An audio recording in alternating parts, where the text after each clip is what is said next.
नमस्कार। NCERT class 11th chemistry chapter 5 states of matter, इसकी 2 भाग हम पढ़ चुके हैं। तीसरे भाग में आज हम जानेंगे गैसों से विचलन के कारण, यानी कि आदर्श व्यवहार से वास्तविक गैसें विचलन क्यों दर्शाती हैं। संपीड्यता कारक या कंप्रेसिबिलिटी कोफिशिएंट के बारे में जानेंगे। इसके अलावा हम वान डेर वाल इक्वेशन और गैसों के द्रवीकरण के बारे में या लिक्विफिकेशन ऑफ गैसेस के बारे में जानेंगे। आदर्श व्यवहार से विचलन के कारण, गैस के अणुओं के मध्य आकर्षण बल, गैस के अणुओं के आयतन तथा पात्र के आयतन की तुलना। अब आप याद कीजिए, जब पिछले भाग में हमने अणुगति सिद्धांत पढ़ा था, गैसों के अणुगति सिद्धांत किसके लिए था? ये था आदर्श गैसों के लिए। या हमने पढ़े थे बॉयल का नियम, चार्ल्स का नियम, एवोगैड्रो का नियम, ग्राहम का नियम, ये सब जो हमने पढ़े थे, गैलुसैक का नियम, ये किनके लिए थे? ये थे आदर्श गैसों के लिए। और आदर्श गैसों के लिए हमने कहा था, और हमने कहा था इसकी चर्चा हम बाद में भी करेंगे, कि गैस के अणुओं के मध्य किसी प्रकार का कोई आकर्षण अथवा प्रतिकर्षण बल नहीं होता है। यह कहा था आदर्श गैसों के लिए। यह बात कब सही है? ये बात तब सही है या तो वो आदर्श गैस हो या गैस के अणुओं के मध्य अंतर आणविक दूरी बहुत अधिक हो। गैस के अणु बहुत दूर दूर हो। गैस के अणु बहुत दूर दूर होंगे तो उनके मध्य किसी प्रकार का कोई आकर्षण अथवा प्रतिकर्षण बल नहीं होगा। और दूर दूर कब होंगे? जब उनका आयतन बहुत अधिक होगा और उनका दाब बहुत कम होगा। लेकिन जैसे ही हम दाब बढ़ाएंगे, आयतन कम होगा, गैस के अणु पास पास आएंगे और गैस के अणुओं के मध्य अब पास आ जाने से आकर्षण और प्रतिकर्षण बल उत्पन्न हो जाते हैं। तो जो गैस का अणुगति सिद्धांत था, या तो वो आदर्श गैसों के लिए सही था या वास्तविक गैसों के लिए कम दाब पर सही था।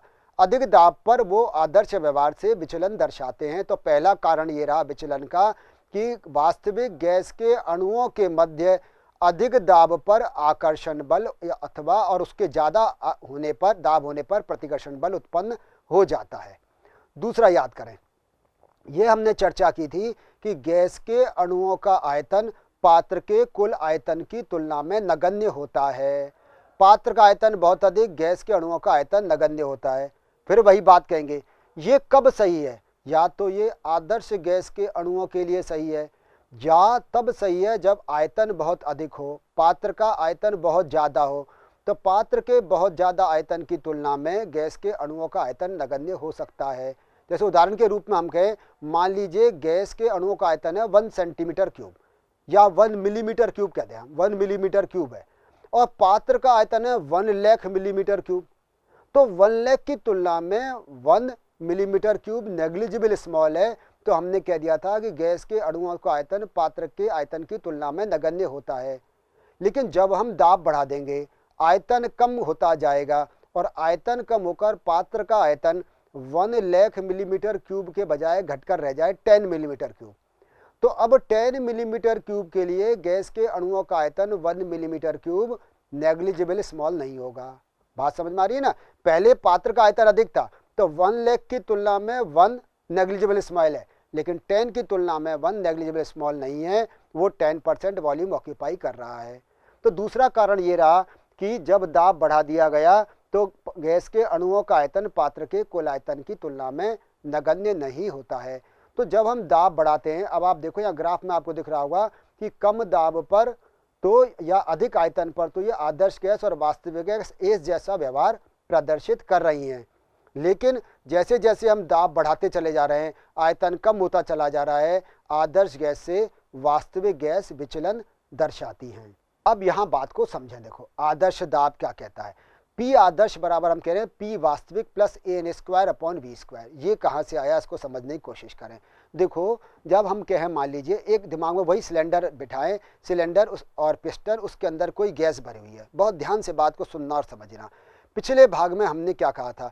हमने कहा था कि गैस के अणु पात्र की दीवार पर प्रहार करते हैं, वो हिट्स होती हैं उनकी, और पात्र की दीवार पर प्रहार करने के कारण से गैस का दाब उत्पन्न होता है। और गैस का जो दाब था, वो प्रहार जो कर रहे थे, वो तब की बात की जब गैस के अणुओं के मध्य किसी प्रकार का कोई आकर्षण बल नहीं है। लेकिन जब हमने वॉल्यूम कम कर दिया, प्रेशर बढ़ा दिया, वॉल्यूम कम हो गया, गैस के मॉलिक्यूल पास पास आ गए, इंटरमोलिकुलर डिस्टेंस कम हो गई तो गैस के अणुओं के मध्य आकर्षण बल उत्पन्न हो गया, और इस आकर्षण बल के कारण से उनको दीवार पर प्रहार करना चाहिए था, पात्र की दीवार पर प्रहार करके दाब उत्पन्न करना चाहिए था, वो उससे कुछ कम दाब उत्पन्न कर पाएंगी। बात समझ रहे हैं ना। यदि इन अणुओं के मध्य कोई आकर्षण बल नहीं होता तो ये पात्रीय दीवार से उतने ही वेग से टकराते, लेकिन हुआ क्या कि क्योंकि इनके बीच में आकर्षण बल है तो उतना प्रहार नहीं कर पाएगा जितना कि इसे आकर्षण बलों की अनुपस्थिति में करना चाहिए था। तो उससे क्या होगा, प्रेशर कुछ कम हो जाएगा। तो प्रेशर जो कम हो जाएगा, उस कम प्रेशर को यदि हम वास्तविक प्रेशर जो वास्तव में हमें मिल रहा है उसमें जोड़ दें तो आदर्श दाब या आदर्श प्रेशर आ जाएगा। अब मतलब समझ में आया कि P वास्तविक P आदर्श से कम है। क्यों कम है? क्योंकि आकर्षण बल के कारण कम हो गया। हमें P आदर्श प्राप्त करना है तो क्या करेंगे, उसमें कुछ ऐसा फैक्टर जोड़ेंगे जो कि आकर्षण बल के कारण से कम हो गया है। वो हमने कहा AN²/V²। N यहाँ गैस के मोलों की संख्या है, V यहाँ पर उसका आयतन है और A यहाँ पर वांडरवाल स्थिरांक है। तो हमें आदर्श दाब निकालने के लिए उसमें एक हमने AN²/V² को जोड़ दिया। पहली बात समझ में आ गई। अब दूसरी बात समझो। देखो, हमने कहा जब दाब बढ़ा देते हैं, या हमने यह सीखा जब दाब बढ़ा देते हैं तो गैस के अणुओं का आयतन पात्र के कुल आयतन की तुलना में नगण्य नहीं रहता है। हमने उदाहरण दिया था कि यदि पात्र का आयतन 10 मिलीमीटर क्यूब है तो 1 मिलीमीटर क्यूब उसका आयतन, जो गैस का अणुओं का वास्तविक आयतन है, वो पात्र के आयतन की तुलना में अब नेग्लिजिबल स्मॉल नहीं है। इसका मतलब ये है कि वो जो गैस के अणुओं ने वॉल्यूम ऑक्यूपाई किया हुआ है, गैस के अणु जो कंटेनर में उपस्थित हैं, उन्होंने जो आयतन घेर रखा है उसमें कोई दूसरा अणु, एक अणु ने जितना आयतन घेर रखा उसमें कोई दूसरा अणु नहीं आ सकता। क्यों नहीं आ सकता? या उसमें वो उस स्थान पर वो विचरण नहीं कर सकता है क्योंकि वो स्थान तो उसने ऑक्यूपाई किया हुआ है। यदि ये आयतन बहुत ज़्यादा होता या आदर्श गैसें होती तब तो पूरा V वॉल्यूम था उसके लिए विचरण करने के लिए, गैस के अणुओं को घूमने के लिए पूरा आयतन V था। लेकिन अब ऐसा नहीं है।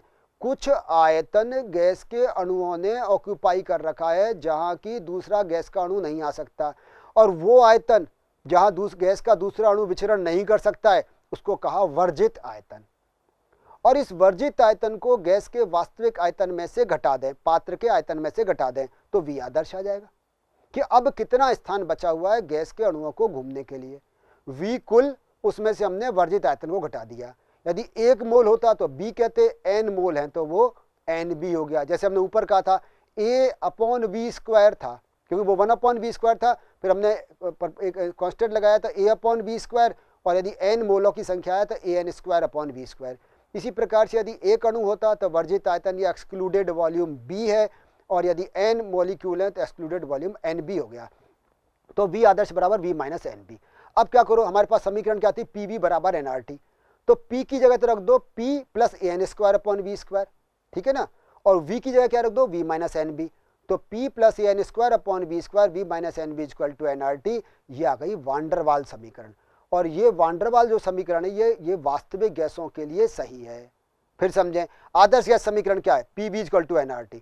वांडरवाल समीकरण क्या है, P + AN²/V², V - NB = nRT। P हमने P + AN²/V² कहाँ से आया, जब उसमें हमने करेक्शन किया, जिसको हम प्रेशर करेक्शन कहते हैं या दाब में संशोधन, और V - NB कहलाता है वॉल्यूम करेक्शन या आयतन में संशोधन। और आयतन में संशोधन करने के बाद में ये वांडरवाल समीकरण हमें प्राप्त हो जाती है। तो PV बराबर nRT में मान रखने पर हमें वांडरवाल समीकरण मिल जाती है, और यह वांडरवाल समीकरण वास्तविक गैसों के लिए सही है। संपीड्यता कारक, अब इसको समझिए आप।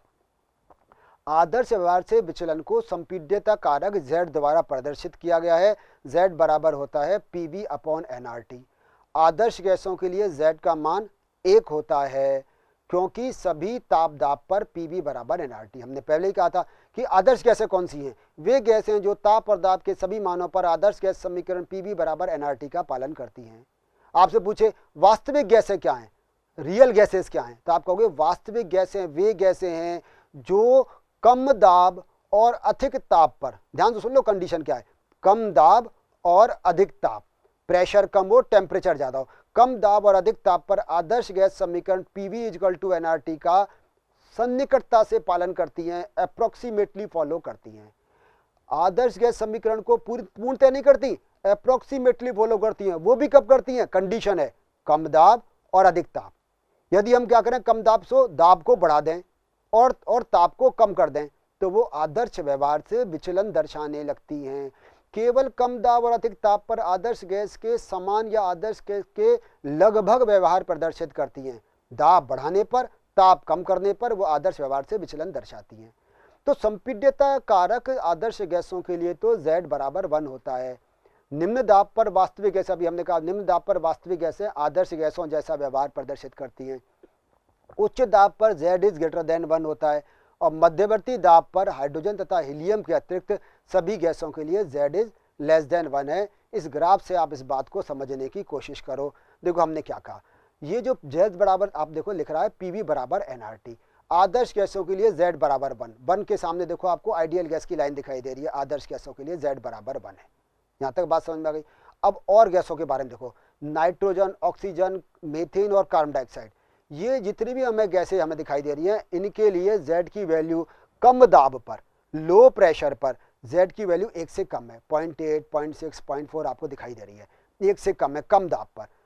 फिर उसके बाद जैसे जैसे हम दाब बढ़ाते चले जा रहे हैं वैसे वैसे इनका मान बढ़ता चला जा रहा है और अधिक दाब पर इनका मान 1 से अधिक हो जाता है। और केवल हाइड्रोजन और हीलियम ऐसी गैसें हैं जिनका मान लगातार बढ़ता चला जाता है, जिनका मान Z का हमेशा 1 से अधिक होता है। अन्यथा जितनी भी गैसें हैं, हाइड्रोजन और हीलियम के अतिरिक्त जितनी भी गैसें हैं, जितनी भी वास्तविक गैसें हैं, उनके लिए Z का मान पहले कम दाब पर या लो प्रेशर पर Z का मान 1 से कम होता है और उसके बाद अधिक दाब पर Z का मान 1 से ज़्यादा हो जाता है। बॉयल ताप, अब इसको भी समझो गहराई से क्या कहता है। जब गैस द्वारा घेरा गया आयतन बहुत अधिक हो तो वास्तविक गैस आदर्श गैस की भांति व्यवहार करती है। ये हमने पहले सीखा था, क्योंकि ऐसी स्थिति में आयतन को नगण्य माना जा सकता है। वह ताप जिस पर कोई वास्तविक गैस विशिष्ट दाब परिसर में आदर्श गैस की भांति व्यवहार करती है, बॉयल ताप कहलाता है। अब समझो देखो कि आदर्श गैस की एक सीधी लाइन है। मैं इससे पहले वाला ग्राफ आपको दिखाता हूँ। आदर्श गैस की एक सीधी लाइन है, ये PV ग्राफ। अब इसमें देखें आप, यहाँ ये जो एक वाली लाइन है, इस पर यदि कुछ एक दाब के निश्चित परिसर में, यहाँ से यहाँ तक दाब के एक निश्चित परिसर में ये कैसा व्यवहार दिखा रही है, ये आदर्श गैस की भांति व्यवहार दर्शा रही है। तो वह ताप जिस पर कोई गैस एक दाब के सुप्रेक्ष परिसर में, दाब के एक निश्चित परिसर में आदर्श गैस की भांति व्यवहार प्रदर्शित करती है, वो ताप उसका क्या कहलाता है? बॉयल ताप कहलाता है। अब इसके नेक्स्ट देखें, बॉयल ताप गैस की प्रकृति पर निर्भर करता है। इसका मतलब प्रत्येक वास्तविक गैस के लिए बॉयल ताप अलग अलग होगा। बॉयल ताप से अधिक ताप पर वास्तविक गैसें आदर्श व्यवहार से धनात्मक विचलन दर्शाती हैं। ये जो Z बराबर हम क्या लिखेंगे? PV वास्तविक अपॉन nRT। यदि आदर्श व्यवहार दर्शाया जाए या गैस आदर्श व्यवहार दर्शाए तो V आदर्श बराबर nRT अपॉन P। तो Z बराबर क्या आ गया? V वास्तविक अपॉन V आदर्श। तो यहाँ समझें इसको वापस से कि संपीड्यता गुणांक क्या है कि गैस के वास्तविक मोलर आयतन तथा उसी दाब एवं ताप पर आदर्श गैस के मोलर आयतन का अनुपात है। आपने देखा पहली वाली स्लाइड में हमने क्या देखा था कि Z बराबर V वास्तविक अपॉन V आदर्श। इसका मतलब कि वास्तविक आयतन कितना और आदर्श कितना होना चाहिए, वो Z कहलाता है। अब यदि गैसों का वास्तविक आयतन कम है तो Z की वैल्यू 1 से कम हो जाएगी, वास्तविक आयतन ज़्यादा है तो Z की वैल्यू 1 से ज़्यादा हो जाएगी, और वास्तविक आयतन और आदर्श आयतन बराबर हैं जैसा कि आदर्श गैसों के लिए होता है तो Z की वैल्यू 1 हो जाएगी। तो गैस के वास्तविक मोलर आयतन तथा उसी ताप और दाब पर आदर्श गैस के मोलर आयतन का अनुपात संपीड्यता गुणांक कहलाता है। यहाँ तक बात समझ में आ गई। अब गैसों का द्रवीकरण को समझो। देखो इस पर हम अब बिल्कुल अपनी जो हमने भाग पढ़ा था उस पर चर्चा करते हैं, उसको याद करते हैं, फिर इसको समझेंगे। देखो हमने क्या कहा था कि गैस के अणु की गतिज ऊर्जा अधिक होती है, उनकी ऊष्मीय ऊर्जा अधिक होती है, तो वो बहुत तेज़ी से गति करते रहते हैं। और जो द्रव हैं उनमें कंपैरेटिवली गैसों की तुलना के रूप में वहाँ पर जो अणुओं की गति है वो कम होती है। एक और बात कि गैस में अणुओं के मध्य आकर्षण बल बहुत कम होता है और उसकी तुलना में द्रवों में अधिक होता है।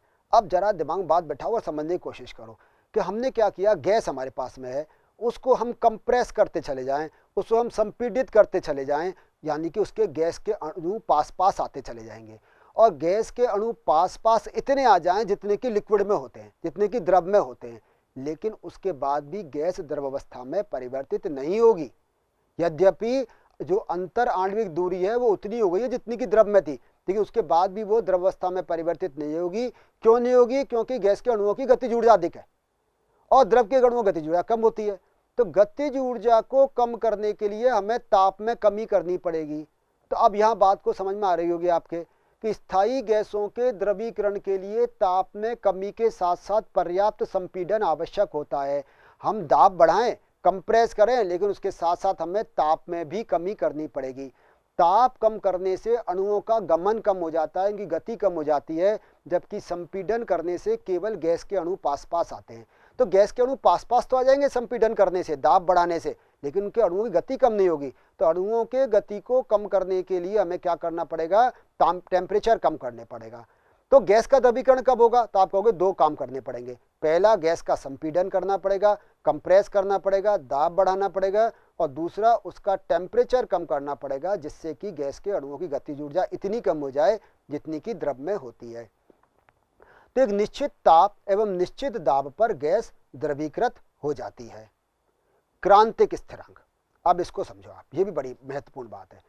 वह अधिकतम ताप जिस पर किसी वास्तविक गैस को केवल दाब बढ़ाकर द्रवीकृत किया जा सके एवं इससे उच्च ताप पर दाब कितना ही क्यों ना बढ़ाएं, गैस द्रवीकृत ना हो, क्रांतिक ताप कहलाता है। CO2 का क्रांतिक ताप 30.98 डिग्री सेल्सियस है। अब यहाँ बात को समझो, देखो क्रांतिक स्थिरांक तीन चीजों से मिलकर बना है: क्रांतिक ताप, क्रांतिक दाब और क्रांतिक आयतन। क्रिटिकल टेम्परेचर, क्रिटिकल वॉल्यूम और क्रिटिकल प्रेशर, इनको कलेक्टिवली क्रिटिकल कांस्टेंट्स या फिर क्रांतिक स्थिरांक कहते हैं। अब मैं आपके सामने कंडीशन रख रहा हूं, उससे बात आपको बिल्कुल समझ में आएगी। CO2 का क्रिटिकल टेम्परेचर 30.98 डिग्री सेल्सियस है। बात को समझना, यहाँ पर यदि हम CO2 का, कार्बन डाइऑक्साइड का टेम्परेचर रखते हैं 30.98 डिग्री सेल्सियस और फिर उसका हम क्या करें, प्रेशर बढ़ाएं। टेम्परेचर हमने कर दिया 30.98 डिग्री सेल्सियस और प्रेशर को हम बढ़ाते चले जा रहे हैं, तो एक निश्चित प्रेशर पर वो गैस द्रवीकृत या वो लिक्विफाई हो जाएगी। यदि टेम्परेचर 30.98 डिग्री सेल्सियस है से ज़्यादा है तो दाब कितना भी बढ़ा लें वो कार्बन डाइऑक्साइड गैस द्रवीकृत नहीं होगी। बात समझ में आ रही है? एक बार और समझाता हूं, फिर समझो। 30.98 डिग्री सेल्सियस पर यदि CO2 पर हम दाब बढ़ाकर 73 एटमॉस्फेयर कर देते हैं, 73 वायुमंडल कर देते हैं, तो CO2 गैस द्रव अवस्था में परिवर्तित हो जाती है। क्यों? हमने कहा था एक तो निश्चित ताप होना चाहिए और निश्चित दाब होना चाहिए, तभी गैस द्रव अवस्था में परिवर्तित होती है। अब है क्या कि यदि हम टेम्परेचर को 30.98 डिग्री सेल्सियस से बढ़ा दें, 32 कर दें, 35 कर दें, 40 कर दें, और प्रेशर को भले ही हम 73 क्या 730 एटमॉस्फेयर प्रेशर कर दें, गैस द्रवीकृत नहीं होगी। तो गैस एक निश्चित ताप पर ही द्रवीकृत होती है, उस तो वह अधिकतम ताप। हाँ, आप पूछोगे मेरे से 25 डिग्री सेल्सियस पर क्या होगा? बिल्कुल हो जाएगी, क्योंकि 30 पर हो रही है तो 25 पर तो अपने आप ही हो जाएगी। तो हमने लिखा है वह अधिकतम ताप जिस पर वास्तविक गैस को केवल दाब बढ़ाकर द्रवीकृत किया जा सके और इससे उच्च ताप पर, यानी कि 30.9 डिग्री सेल्सियस, केवल CO2 के संदर्भ में बात कर रहे हैं, इससे उच्च ताप पर दाब को कितना ही क्यों ना बढ़ाएं, गैस द्रवीकृत नहीं होगी। यह उसका क्रांतिक ताप कहलाता है। इसे TC से प्रदर्शित करते हैं और CO2 का क्रांतिक ताप 30.98 डिग्री सेल्सियस है, अधिकतम ताप। ठीक है, अब हमने कहा पहला क्या क्रांतिक ताप, तो दूसरा क्या होगा क्रांतिक दाब। समझे? देखो कि क्रांतिक ताप पर किसी गैस को द्रवीकृत करने के लिए आवश्यक न्यूनतम दाब क्रांतिक दाब कहलाता है। अब वही बात CO2 के हम उदाहरण दोहराते हैं। हमने कहा यहाँ शर्त है क्रांतिक ताप 30.98 डिग्री सेल्सियस पर यदि हम CO2 का दाब बढ़ाकर 73 एटमॉस्फेयर कर देते हैं तो वो CO2 द्रव अवस्था में परिवर्तित हो जाती है। अब मैं आपसे यूँ कहूँ कि 30.98 डिग्री सेल्सियस पर यदि हम 73 वायुमंडल की जगह 75 कर दें तो CO2 द्रवित हो जाएगी? बिल्कुल हो जाएगी। तो ये क्या इसका क्रांतिक दाब होगा? बिल्कुल नहीं होगा। यहाँ समझें कि यदि ये हम दाब 72 एटमॉस्फेयर कर देते हैं तो ये द्रवीकृत नहीं होगी, 75 पर हो जाएगी, 80 पर हो जाएगी। 73 वो न्यूनतम दाब है जिस पर कि यह गैस द्रवीकृत होती है। लेकिन ये किस पर है? क्रांतिक ताप पर। शर्त ये आप, अब मैं दूसरा सवाल आपसे करूं कि यदि CO2 का हम टेम्परेचर रखें 25 डिग्री सेल्सियस और प्रेशर कर दें 73 एटमॉस्फेयर और गैस द्रवावस्था में परिवर्तित हो जाएगी, तो क्या ये क्रांतिक दाब कहलाएगा? बिल्कुल नहीं कहलाएगा। क्यों नहीं कहलाएगा? क्योंकि ये क्रांतिक ताप पर नहीं है, और क्रांतिक ताप तो कितना है? 30.98 डिग्री सेल्सियस। तो बात आपके समझ में आ गई होगी। क्रांतिक ताप पर पहली शर्त, किसी गैस को द्रवीकृत करने के लिए आवश्यक न्यूनतम दाब, minimum pressure, minimum required pressure, उसका क्रिटिकल प्रेशर कहलाता है। इसे PC से रिप्रेजेंट करते हैं और CO2 का क्रांतिक दाब 73 वायुमंडल है। तीसरा, क्रांतिक आयतन। अब इसको समझो, ये क्या, ये कंडीशन क्या डालता है? क्रांतिक ताप और क्रांतिक दाब पर यहाँ क्रिटिकल टेम्परेचर भी होना चाहिए और क्रिटिकल प्रेशर भी होना चाहिए। यदि क्रिटिकल टेम्परेचर नहीं है, क्रिटिकल प्रेशर नहीं है, तो वो क्रांतिक आयतन नहीं कहलाएगा। तो यहाँ पर दो शर्तें हैं, पहला तो क्रांतिक ताप और क्रांतिक दाब पर होना चाहिए, और दूसरा 1 मोल गैस द्वारा घेरा गया आयतन क्रांतिक आयतन कहलाता है। यानी कि यदि हम CO2 का उदाहरण लेकर चलते हैं तो टेम्परेचर होना चाहिए 30.98 डिग्री सेल्सियस, प्रेशर होना चाहिए 73 एटमॉस्फेरिक प्रेशर, तब 1 मोल CO2 द्वारा घेरा गया आयतन क्रांतिक आयतन कहलाता है। इसे VC से प्रदर्शित करते हैं और CO2 का क्रांतिक आयतन 95.7 सेंटीमीटर क्यूब होता है। तो ये क्रांतिक ताप, क्रांतिक दाब और क्रांतिक आयतन आपके समझ में आ गए होंगे, जिनको PC, VC, TC कहते हैं। और ये PC, VC, TC को हम किससे रिप्रेजेंट, कलेक्टिवली क्या कहते हैं? क्रांतिक स्थिरांक, या फिर इसको हम क्रिटिकल कॉन्स्टेंट्स कहते हैं। और एक और बात कि ये क्रांतिक ताप, क्रांतिक दाब और क्रांतिक आयतन प्रत्येक गैस के लिए अलग अलग है। ये सभी गैसों के लिए समान नहीं है, सब गैसों के लिए अलग अलग होते हैं। तो आपके दिमाग में अब बात आ गई होगी क्रांतिक ताप, क्रांतिक दाब और क्रांतिक आयतन क्या है और क्रांतिक स्थिरांक क्या है। एग्जाम में आए तो आप इसको लिख दीजिए। एंड्रयूज का एक्सपेरिमेंट। अब ये एंड्रयूज का एक्सपेरिमेंट समझें। एंड्रयूज ने क्या किया, दिमाग में एक पिक्चर बिठाइए, एक कोई बल्ब है, उस बल्ब को मैनोमीटर से जोड़ा हुआ है और उस बल्ब में हमने, मानो हम कहें CO2 भर दी, या हम कहें हमने कोई लिक्विड भर दिया, ये CO2 को लिक्विड अवस्था में भर दिया और उसके आउटर जैकेट लगा दिया, उसमें गर्म पानी हम भेज रहे हैं जिससे कि उसका टेम्परेचर राइज हो सके। तो क्या होगा कि जैसे जैसे उसका टेम्परेचर राइज होगा वैसे वैसे वो मैनोमीटर पर प्रेशर डालेगी तो दाब बढ़ेगा।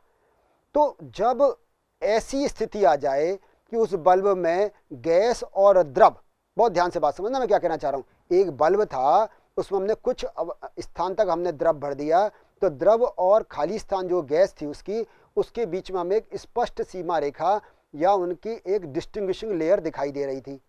अब हमने क्या किया कि गर्म करते चले गए, धीरे धीरे करके गर्म करने पर यह स्थिति आई कि गैस का घनत्व और द्रव का घनत्व समान हो गए, उनके बीच की डिस्टिंग्विशिंग लेयर, उनकी विभेदकारी परत समाप्त हो गई। तो उस स्थिति में हम क्या करेंगे, मैनोमीटर में जो भी दाब है वो दाब नोट कर लेंगे, जो टेम्परेचर ताप है वो ताप नोट कर लेंगे, जो भी दाब होगा वो क्रांतिक दाब कहलाता है, उसके संगत जो ताप होगा वो क्रांतिक ताप कहलाता है, और जो 1 मोल गैस आयतन घेरेगी वो क्रांतिक आयतन कहलाता है। उस आधार पर इन्होंने एक ग्राफ दिया। यहाँ ग्राफ को आप समझने की कोशिश करें है क्या। देखो ये ग्राफ किस किस के बीच खींचा गया है, दाब और आयतन के मध्य। हाँ, राइट साइड में देखो आपको बिंदु A दिखाई दे रहा है, ये बिंदु A पर देखो आयतन बहुत अधिक है, आप समझ में आ रही है, आयतन अधिक है, दाब कम है। अब हम क्या करें, A से लेके B तक, इस A से लेके B तक हमने क्या किया, दाब बढ़ा रहे हैं, तो आयतन कम होता चला जा रहा है। A से लेके B तक हमने दाब बढ़ाया, आयतन कम होता चला गया, और A से लेके B तक CO2 गैस अवस्था में ही रहती है। जैसे ही ये B पॉइंट आता है, इस B पॉइंट पर ये गैस का द्रवीकरण प्रारंभ हो जाता है, गैस द्रव अवस्था में परिवर्तित होना शुरू हो जाती है, और C बिंदु तक आते आते सारी गैस द्रव अवस्था में परिवर्तित हो जाती है। A से B तक क्या है, ये CO2 गैस है, B पॉइंट पर इसका लिक्विफिकेशन स्टार्ट हो गया, और C पॉइंट तक आते आते सारी गैस लिक्विड स्टेट में कन्वर्ट हो जाती है, और C से लेके D तक ये लिक्विड स्टेट में रहती है। अब जरा आप बात को समझो, ऐसा ग्राफ क्यों आया। A से लेके B तक ये आदर्श व्यवहार जैसा व्यवहार प्रदर्शित करती है, जैसे जैसे हम दाब बढ़ाएंगे वैसे वैसे आयतन कम होता चला जाएगा। B से लेके C तक आप देखो आयतन तेजी से कम हो गया है, जबकि दाब यहाँ पर बहुत न्यूनतम मात्रा में बढ़ा है, लगभग स्थिर है। क्यों कम हो गया, इसलिए कम हो गया क्योंकि यहाँ पर गैस अब द्रव अवस्था में परिवर्तित हो गई है। और सी से लेकर डी तक आप देखो दाब को बहुत ज़्यादा बढ़ा दिया है, आयतन में थोड़ी सी कमी हुई है। क्यों? क्योंकि हम जानते हैं गैस को संपीड़ित करना आसान है, गैस को कंप्रेस करना आसान है, लेकिन लिक्विड को कंप्रेस करना आसान नहीं है। लिक्विड का वॉल्यूम करने के लिए हमें कम करने के लिए हमें प्रेशर को बहुत अधिक बढ़ाना पड़ता है। तो आपको ये ABCD वाला ग्राफ समझ में आ रहा होगा। अब देखो यहाँ पर पॉइंट एक F दिखाई दे रहा है। F पॉइंट पर CO2 गैस है और ये जो E पॉइंट है इस पर आकर सारी CO2 गैस द्रव अवस्था में परिवर्तित हो जाती है। यहाँ तो उससे पहले तो क्या हो रहा था, B से लेके C तक वो B से C के सहारे वो द्रव अवस्था में परिवर्तित हो रही थी, लेकिन यहाँ E पॉइंट जैसे ही आया वैसे ही सारी गैस एक साथ द्रव अवस्था में परिवर्तित हो जाती है। और E से लेके जो H तक हमें दिखाई दे रहा है वो क्या है, ये हमें ये द्रव अवस्था में CO2 रहती है। ये जो ग्राफ है ये 30.98 डिग्री सेल्सियस पर है। 30.98 डिग्री सेल्सियस क्या है, CO2 का क्रांतिक ताप है, इसलिए इसको हम क्रिटिकल आइसोथर्म भी कहते हैं। हाँ, एक और बात समझें कि स्थिर ताप पर दाब और आयतन के मध्य खींचे गए आरेख समतापी आरेख कहलाते हैं। Graph plotted between pressure and volume at constant temperature are called isotherm. उनको समतापी आरेख कहते हैं। अब ये आइसोथर्म किस पर है, क्रिटिकल टेम्परेचर पर, तो हमने कह दिया ये क्या कहलाएगा, क्रिटिकल आइसोथर्म कहलाएगा या क्रांतिक समतापी आरेख कहलाता है। अब यहाँ आप E पॉइंट को ध्यान से देखो और समझो E पॉइंट पर क्या कहना चाह रहे हैं। ये E पॉइंट पर जो भी टेम्परेचर है वो क्या है, 30.98 डिग्री सेल्सियस, वो क्या कहलाएगा, इसका क्रिटिकल टेम्परेचर। आप समझ रहे हो, ये E पॉइंट पर जो भी टेम्परेचर है वो क्रिटिकल टेम्परेचर। आप यहाँ इसके करस्पॉन्डिंग देखिए वाई एक्सिस पर ये 73 एटमॉस्फेरिक दाब दिखाई दे रहा है, तो ये इसका क्रांतिक दाब कहलाएगा। जबकि एक्स एक्सिस पर देखें यहाँ वॉल्यूम दिखाई दे रहा है, ये वॉल्यूम क्या कहलाएगा, इसका क्रांतिक आयतन कहलाता है। तो वो बिंदु जहाँ पर क्रांतिक दाब, क्रांतिक ताप और क्रांतिक आयतन तीनों हैं, या सीधे सीधे शब्दों में हम कहें कि वह बिंदु जहाँ पर कि गैस का घनत्व और द्रव का घनत्व समान हो जाता है, क्रांतिक बिंदु कहलाता है या क्रिटिकल पॉइंट कहलाता है। और इस क्रिटिकल पॉइंट पर जो भी टेम्परेचर है वो क्रिटिकल टेम्परेचर, जो प्रेशर है वो क्रिटिकल प्रेशर और जो वॉल्यूम है वो क्रिटिकल वॉल्यूम कहलाता है। इससे आगे आप देखो 50 डिग्री सेल्सियस पर एक ग्राफ प्लॉट किया हुआ है, और हमने क्या कहा था कि इससे अधिक ताप पर दाब को कितना ही क्यों ना बढ़ाएं, गैस द्रव अवस्था में परिवर्तित नहीं होगी। आप देख लो यहाँ पर 50 डिग्री सेल्सियस पर CO2 गैस द्रवीकृत नहीं हो रही है, इससे नीचे हो रही है। 30.98 डिग्री सेल्सियस से कम तो हो रही है लेकिन उससे अधिक नहीं हो रही है। तो 50 डिग्री सेल्सियस पर गैस द्रव अवस्था में परिवर्तित नहीं हो रही है। तो एंड्रयूज ने जो क्रांतिक ताप, क्रांतिक दाब और क्रांतिक आयतन को उन्होंने प्रयोग द्वारा निकाला और ये ग्राफ से उसको समझाया। इस भाग में हमने संपीड्यता कारक के बारे में जाना। उससे पहले हमने आदर्श व्यवहार से विचलन के कारणों के बारे में जाना था। संपीड्यता कारक Z=1 आदर्श गैसों के लिए, Z=1 कम दाब पर और Z=1 अधिक दाब पर, इसको समझा। और उसके बाद गैसों का द्रवीकरण समझा और फिर हमने क्रांतिक स्थिरांक में क्रांतिक ताप, क्रांतिक दाब और क्रांतिक आयतन के बारे में जाना। और एंड्रयूज ने CO2 गैस को लेकर जो एक्सपेरिमेंट किया उसको समझा, और साथ में उसके जो आइसोथर्म, उसको जो समतापी आरेख खींचे गए उसको हमने गहराई से समझा। धन्यवाद।